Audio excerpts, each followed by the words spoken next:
एक समय एक संत भिक्षा के लिए लोगों के घर घर में जा रहा था।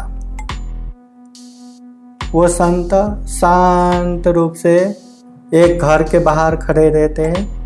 जैसे ही वो घर के औरत ने देखी, भाग भाग के चलो कुछ तो देता हूं करके लेके आए। जैसे लेके आए तो उसकी नजर संत के ऊपर गया। देखा संत कितने शांत है, थोड़ा भी दुख नहीं दिखाई देता, तकलीफ नहीं दिखाई देता, और इतना शांत है कि कोई भी गुस्सा नहीं, कलह नहीं। तो वो औरत संत से पूछ लेते हैं, वो संत जी, मैं आपसे एक प्रश्न करना चाहता हूं। हमारे घर में हमेशा अनेक अनेक तरह के कलह होता है, झगड़ा होता है, और ये चलता ही रहता है। हमेशा ये कारण पे वो कारण पे हर समय हमेशा झगड़ा होता रहता है। वो संत जी, आप तो बहुत ज्ञानी दिखते हैं, बहुत शांत दिखते हैं, कृपया इसका जवाब दीजिए, इसका हल बताइए। वो जो संत है वो शांत से बैठते हैं, जैसे कि सुना ही नहीं जैसा, कुछ भी नहीं बोलते। फिर से वो औरत वो संत से पूछते हैं, वो संत जो, हमारे घर में हमेशा झगड़ा होता है, कलह होता है, हमेशा अनेक अनेक तरह के झगड़ा कलह सुबह से शाम तक चलता ही रहता है, तो इसका कारण क्या है, जरा आप बताइए। उस समय भी वो संत मौन बैठते, कुछ नहीं बोलते हैं। तो ऐसे 2-3 बार पूछा तो भी वो संत शांत बैठते, तो औरत को थोड़ा गुस्सा आने लगा। वो गुस्से से बोलने लगे, कैसे संत है, कब से मैं बोले जा रहा हूं एक प्रश्न के लिए, आप उतना भी जवाब नहीं दे सकते और इतना भी जवाब नहीं दे सकते, तो आप कैसे संत है। तो ऐसे गुस्से से क्या क्या बोल पड़े। तब जाके वो संत शांत से बोलते हैं, हे भद्र महिला, आपको जो घरों में अनेक तरह का कलह झगड़ा हो रहा है, इसका कारण जानना चाहते हो ना। इसका कारण यही है। क्या है? छोटे छोटे चीजों पे भी बिना समझे, बिना धैर्य गुस्सा करना, अनियंत्रित होके अनेक तरह से रिएक्शन करना, प्रतिक्रिया करना, मुंह से बोल देना, शरीर से कुछ कर देना, मन से नकारात्मक भावना उत्पन्न करना। छोटे छोटे चीजों पे भी जो गुस्सा आता है, यही गुस्से की वजह से ही घर में अनेक तरह के कलह होते हैं, अनेक तरह के अशांति होते हैं। देखा जाए या बाद में शांति से सोचा जाए तो वहां चिल्लाने की कोई भी कारण नहीं दिखता, पर वही अनियंत्रित होने की वजह से वहां कितना बड़ा इश्यू बन चुका होगा, वहां कितना बड़ा झगड़ा हो चुका होगा। न जाने वो छोटी चीजों को लेके कहां कहां की बातें उसमें जोड़ के कितना बड़ा कलह, कितना बड़ा बखेड़ा हो चुका होगा। इसलिए ये छोटे छोटे चीजों पे भी जो गुस्सा आता है, जो द्वेष उत्पन्न होता है, ये भी बहुत बड़ा क्लेश है, बहुत बड़ा पाप का कारण है। पाप का मूल जड़, मूल जो कारण है, उसी में से एक है द्वेष। ये द्वेष बोले तो दूसरों के जो बुरे बुरे चीज है या बुरे बुरे बातें, बुरे बुरे काम, बुरे बुरे सोच, वो याद करके उससे गुस्सा होना या उसको बदला लेने की भावना रखना, या उसको मैं ऐसा करूंगा वैसा करूंगा, ऐसे नकारात्मक जो सोच लाना, ये द्वेष है। वैसे भी मानवीय स्वभाव है, मानवीय बुरे स्वभाव। लोगों ने कितना भी अच्छा किया हो, कितना भी उपकार किया हो, वो सारे उपकार को भूल के अगर थोड़ा भी गलत किया हो तो वही गलत बातें याद करके उसने मुझे ऐसा किया था, ठहरो मेरी भी बारी आएगी, मैं भी उसको दिखा दूंगा मैं क्या हूं, मैं भी उसको ऐसा करूंगा वैसा करूंगा, ऐसा द्वेष उत्पन्न करके बैठते हैं।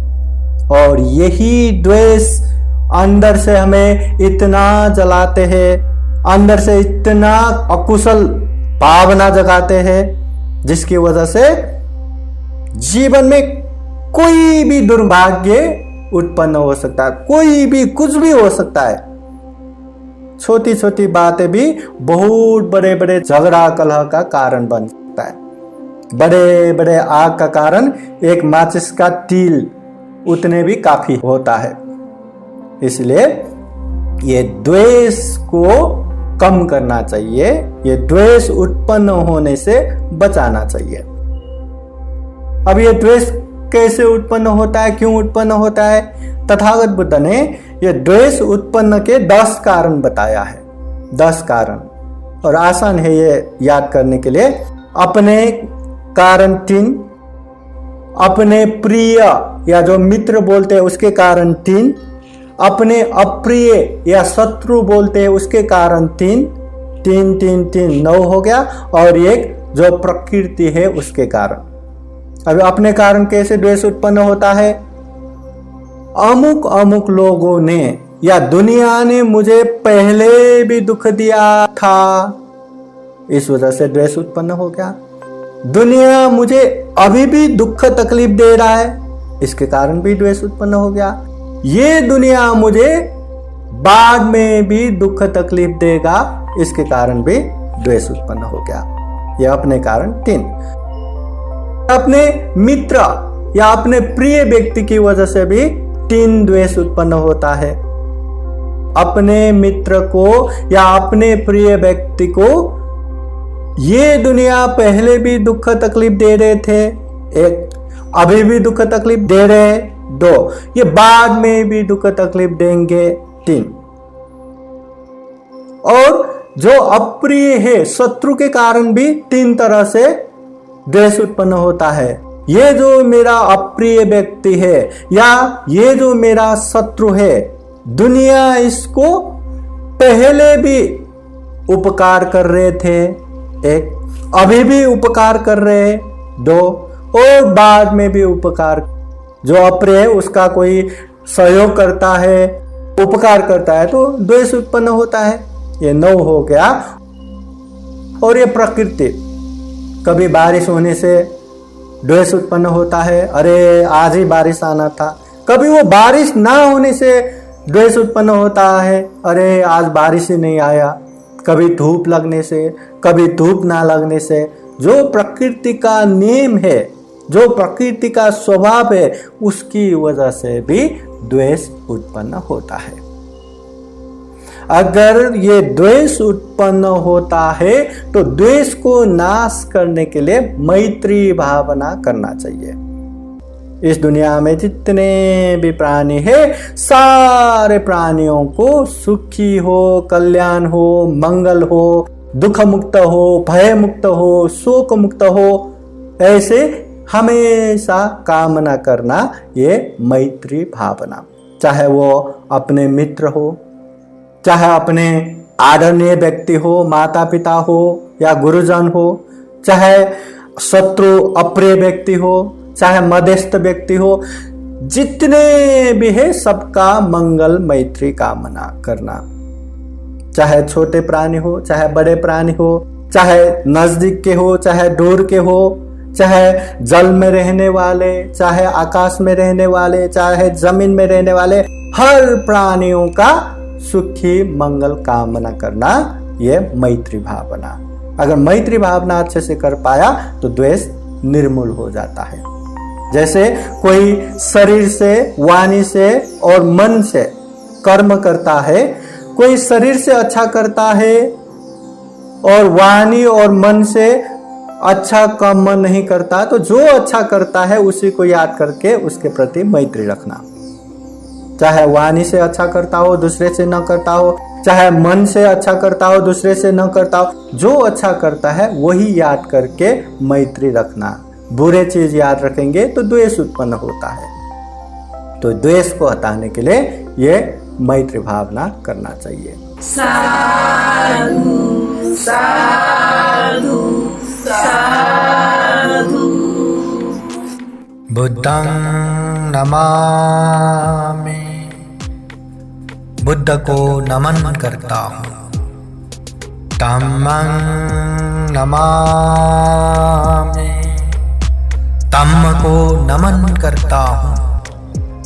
संघं नमामि, संघ को नमन करता हूँ।